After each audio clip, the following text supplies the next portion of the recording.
and benefit from his experience on the issue, and also get in contact with IRN, International River Network in California. I also had the opportunity to visit them in 2007, and they have a lot of archives about dams, etc. And in fact, I immersed myself in reading about dams in particular and their impact. I got like crazy, because and it is important, I think, because I find it is my cause. I want to have answer for myself before having it or saying it to any other one. So that was a very strong factor to push me to study the dam and their impact and all that.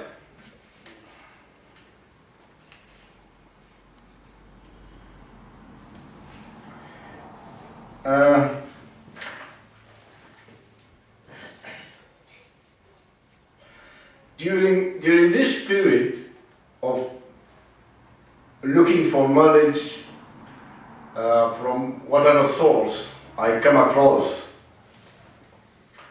I came to know a word which I never heard of, and this is the word of the dam affected communities. There's a lot of literature about dam affected communities, about displacement, about resettlement projects, and the problems that are associated with the resettlement. I also come to know the tricks that the government normally followed. Not only in Sudan, but wherever with the dam project, whether in India, in China, in Brazil, in Turkey, in Sudan, and how governments go around to displace the affected communities and do a hell of injuries, a hell of damage, and a hell of abuse, human rights abuse, that includes killing, apart or away from, let alone, in fact, detention and arrest and prosecution, etc. So I came to know that I was really shocked. I was really shocked to know about the details of this world of dam affected communities. And it took me quite some time to go deep into that world and have the real sense of the injustice that normally happen to the dam affected communities. So, given the records of the government of Sudan in human rights, and I think we don't need to speak about it because we all know the records of Sudan government in human rights in every aspect. So it became very clear to me what will, or the destiny of our community, or the final result of this project in terms of the entitlement and the right of our community. I know the government, I know it is a problem. And the recent, last 2 weeks, protest in Sudan will tell you if you haven't heard about it. So it was clear, even in a country like India, where there's a moderate, or let me, very good degree of democracy and right of expression, etc. There have been a lot of injustice to them affected communities. So when you take that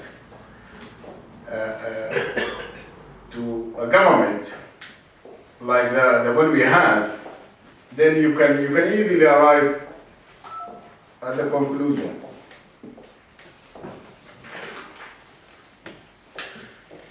So when I get to that point, after my research and my reading, it's become clear, it has become clear to me what will happen to our community was quite clear. I have no doubt about that, and what will the government do was quite evident and clear to me. And that enabled me to answer my own question and to tell members of the community what they should expect or what will happen to them when this dam comes up. And that was quite important. Because if you don't know the answer, a problem like this, if you don't know the answer, you don't know what to do. And when I got to that point, I managed to have a plan, or to have something to tell to the community what they should do, what will happen, and what they should do.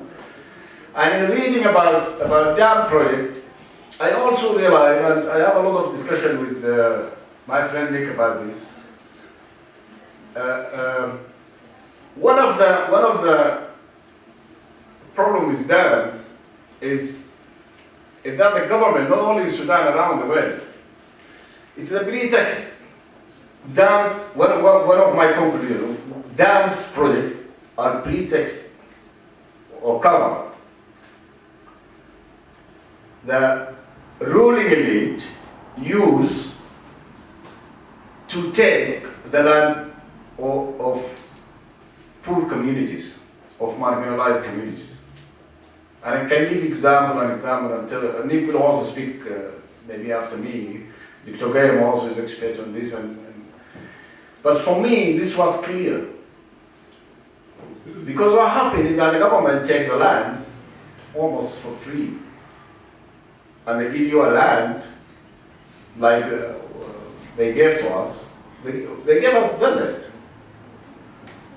We already own that desert. The desert which they gave to us, it is ours. It belongs to us, not to Bashir or to any other one. Our grandfather used to graze animal in that part of the desert. So they take that part, which belongs to us, and said, look, this is your compensation. And they want to take the land, the fertile land, though limited, but it's fertile and it is on the riverbank. And that was a pretext. And those of you who read the book I discuss also, and I'm glad that Professor Gayam is here and he can talk about land in Sudan. He wrote a lot about land ownership in Sudan. And so those of you who read the book would know more about my idea, my opinion about land ownership in Sudan and how dams projects are being used as a cover or pretext to take the land, etc. So the first objective was to answer my own question and to answer the community questions. The second objective is also related to the affected communities. While I was reading in the literature, and it took me for the last 10 years, and I'm still reading about that. There's no a document, there's not much literature. In fact, the only book that's available is Hassan Dafallah, maybe many of you have read, which he wrote about